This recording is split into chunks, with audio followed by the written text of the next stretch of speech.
Good afternoon. First of all, let me begin this video by offering you an apology. I'm very sorry about the aborted videos on YouTube. I am grateful that so many of you have been looking at them, however, but I do want to resolve the problem of the video stopping at 6 minutes and 58 seconds, both in the first week and the second week. I'm going to do that today by recording this week's devotional video in two parts. In the first part, I'm going to go backwards a little bit and cover some material that would have been a part of last week's video, but it cut off before you got to that point. This is actually the centerpiece of the book of Esther, as far as I'm concerned.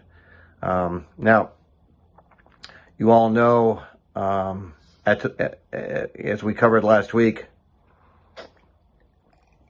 that the evil Haman has hatched this plan to destroy all of the Jews throughout the Persian Empire. The king allows him to make the proclamation of this. The date is set, the 13th day of the 12th month, for their annihilation.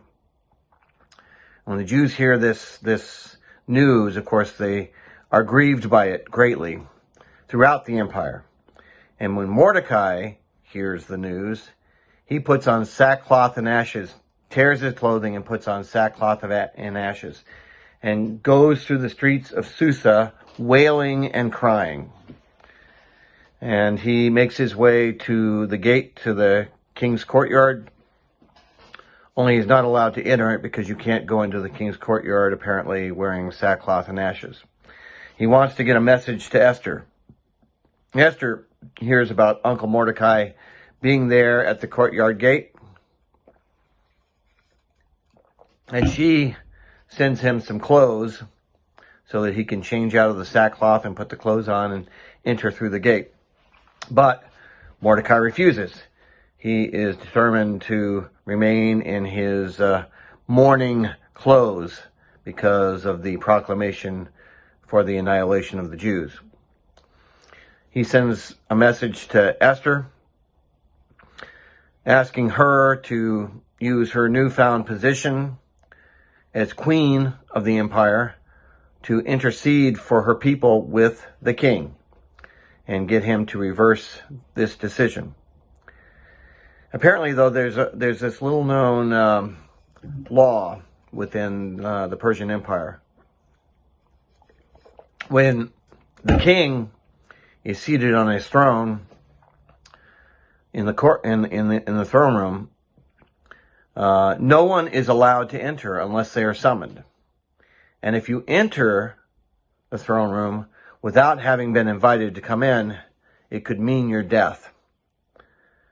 So Esther is hesitant to go to the king.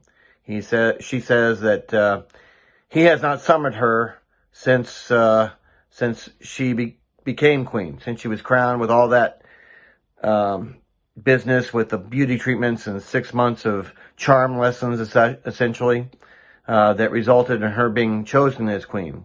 But things cooled off very quickly, apparently, and the king has not asked for her company. So she's reluctant to do that. She knows that by going into that room, she is going to be taking her life into her own hands.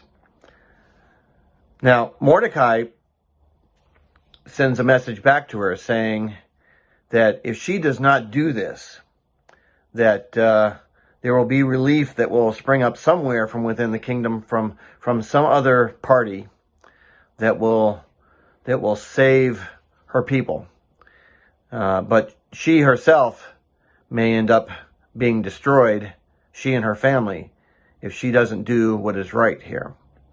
And then he utters these words, which come from chapter 4, verse 14, which I think are the centerpiece of the entire book.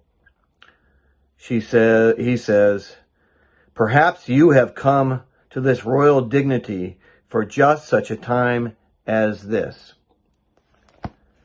Now, what Mordecai seems to be doing is expressing a belief in providence. The question, though, is whose providence? Is he just stating that he believes it was her destiny somehow to be queen and to be there at this precise time so that she might be able to affect a different outcome for her people? Or is this some idea of fate? Remember, Book of Esther doesn't mention God anywhere, and God is certainly not mentioned even there. So are we talking about the hand of God at work or something else? Now, you know, this is a major theme throughout the scriptures.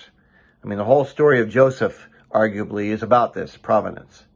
As Joseph looks back on his life once he's risen to power in Egypt and sees how all of these unfortunate events he's gone through have played together to put him where he is, he declares that this was God's role all along, to put him in a place of power and influence so that he could feed a starving world during a terrible famine. So, ultimately, Queen Esther agrees to go to the king and to intercede. But she tells Mordecai to call together his community. They should spend 3 days fasting and praying. She will do the same before she will be ready to take her life into her own hands and go to the king unsummoned. Now, the other curiosity about this is we're not told who they are praying to or what they try to accomplish with the fast. If God is not involved, then who? Now, this is part 1 of the videos. Please turn and look at part 2, where we will cover chapters 5 and 6 of Esther.